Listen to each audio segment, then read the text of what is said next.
सिंध जे तइलीम वारे सेक्रेटरी जो ठटे जे स्कूलनि जो ओचितो दौरो। ईंदड़ हफ़्ते खां सॼे सिंध में उस्तादनि जी खोट ख़तमु करण जी दावा।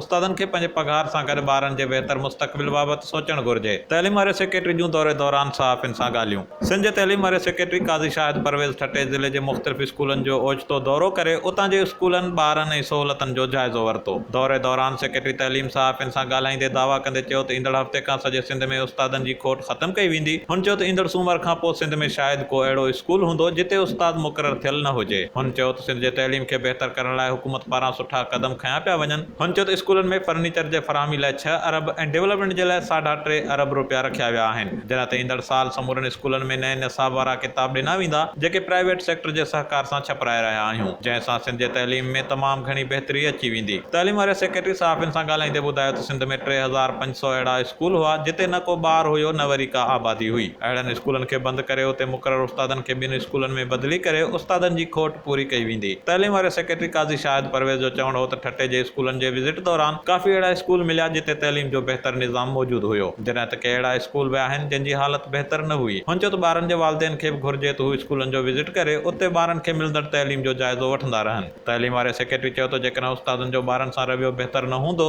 त उन स्कूल जा ॿार कॾहिं बि अॻिते वधी न सघंदा। उन लाइ उस्तादनि खे पंहिंजे पघार बाबति सोचण सां गॾोगॾु ॿारनि जे बहितर मुस्तक़बिल लाइ बि सोचणु घुरिजे। Hajan Solanki, Kawish digital media reporting team, ठट्टो।